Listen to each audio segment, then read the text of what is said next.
ว่าก่อนในคนมาจากช่วงภายใดเนี่ยเอาเจ้าเอาทายเลยได้นี่มันจะไหน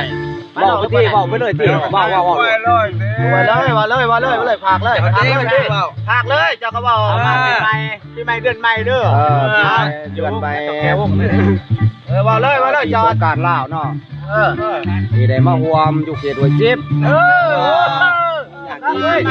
ไม่นั่งแม่นี่คือโปเต่าใหญ่เนาะอุโสตะพิษโปใหญ่แบนโปใหญ่อ้วนเนาะนี่รูปรอเด้อดิเด้อรูปรอ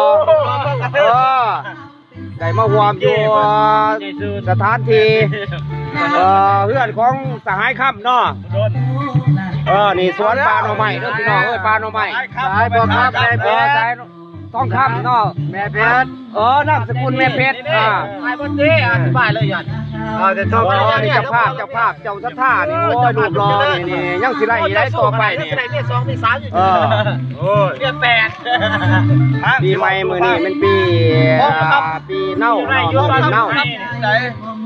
ยินบ่ได้มาหวมสังสรรค์สามัคคี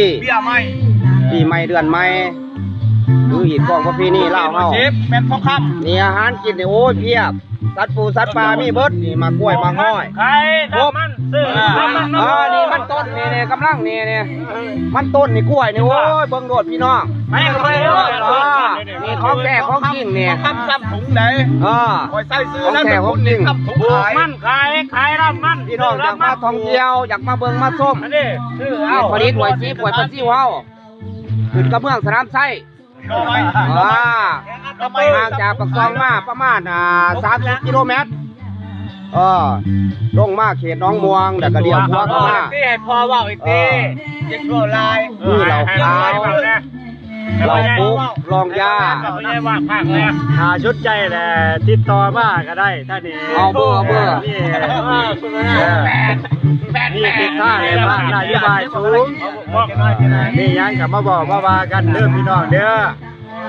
มาดินก็หวมแน่เขตหัวชิปบุกพันผลิตยกได้จอกไอ้เบาได้ไม่ใช่ไทยนะเจ้าเบาคือ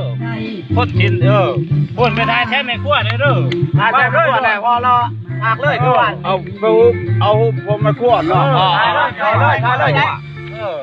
ก็บต่อเลยแต่ว่าจะขายเลย